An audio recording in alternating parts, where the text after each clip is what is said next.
Hi friends, welcome to my channel. ఈరోజు మనం పోలాల అమావాస్య యొక్క విశిష్టతను తెలుసుకుందామండి.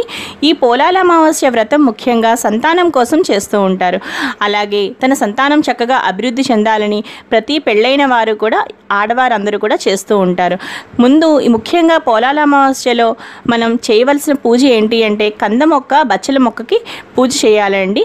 కంద మొక్క ఎలా తీసుకోవాలంటే, ఒక కంద మొక్క అంటే ఒక తల్లి మొక్క, అలాగే కంద మొక్క యొక్క రెండు చిన్న పిల్ల మొక్కలు, అలాగే బచ్చల మొక్క ఒకటి, బచ్చల మొక్క యొక్క రెండు చిన్న పిల్ల బచ్చల మొక్కలు అన్నమాట.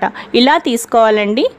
ఇప్పుడు మనం కంద మొక్కకి అలాగే బచ్చల మొక్కకి మనం పసుపు తాడు అంటే పసుపు కొమ్ముతో తయారు చేసి పెట్టిన ఒక పసుపు తాళ్ళు తయారు చేయాలండి. అవి ఎలా తయారు చేయాలంటే, దారాన్ని 9 పోచలుగా వేసి ఆ దారానికి పసుపు రాసి పసుపు కొమ్ము కట్టాలన్నమాట.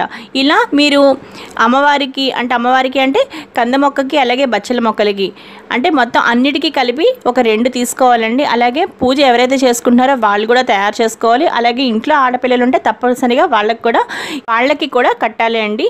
ఇప్పుడు బచ్చల మొక్కకి అలాగే కంద మొక్కలు మొత్తం ఆ మొక్కలో ఉన్నాయి కదండి, తల్లి మొక్క పిల్ల మొక్కలు, వాటన్నిటికీ కూడా చక్కగా పసుపు రాసి, కాండలు ఉంటాయి కదండి కింద, వాటికి చక్కగా పసుపు రాసి కుంకుమ బొట్లు పెట్టి అమ్మవారిగా భావించి మనం పూజ చేసుకోవాలన్నమాట. ఇప్పుడు మనం పోలాల అమావాస్య కథ చదువుకుందామండి. కథ చదువుకునేటప్పుడు ఎలా చేయాలి అంటే, చక్కగా అక్షంతలు చేత్తో పట్టుకుని అప్పుడు అమ్మవారి మనం పోలాల అమావాస్య కథ చదువుకోవాలండి. పోలాల అమావాస్య కథ అందరూ శ్రద్ధగా వినండి. ఒక బ్రాహ్మణునికి 7 కుమారులు ఉండిరి. వారందరికీ వివాహములు జరిగి కోడళ్ళు కాపురమునకు వచ్చిన తర్వాత ఎవరి కాపురములను వారు చేసుకుని చుండిరి. 7వ కోడలు ప్రతి ఏటా కని పెంచుతూ ఉంది. పుట్టిన ప్రతి బిడ్డ ఏడాది తిరగకముందే చనిపోతూ ఉన్నారు. 7 కోడండ్రులు కలిసి పోలాల అమావాస్య నోము నోచుకొని వలయునని ప్రతి సంవత్సరము ప్రయత్నించుచుండిరి. కానీ ప్రతి సంవత్సరం వారి ప్రయత్నములన్నీ సమకూడి తర్వాత 7వ కోడలి బిడ్డ చనిపోవడము, వ్రతం ఆగిపోవడము జరుగుతూ ఉంది. 7 ఏండ్లు గడిచినవి. 6 కోడండ్రులు విసుక్కుని 7వ కోడల్ని కనకపోయినా బాగుండునని తిట్టసాగిరి. 7వ సంవత్సరం అలాగే ప్రయత్నం చేసుకొనగా 7వ కోడలి 7వ కుమారుడు కూడా చనిపోయాను.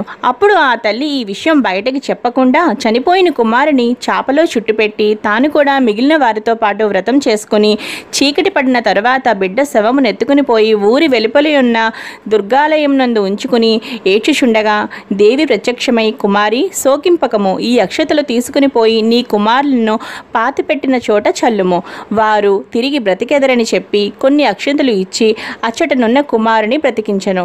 7వ కోడలు అటులనే శ్మశానమునకు పోయి దేవి చెప్పినట్లే చేసి 7 కుమారులతో ఇంటికి రాగా అచ్చటి వారందరినూ వింతపడి పోలాల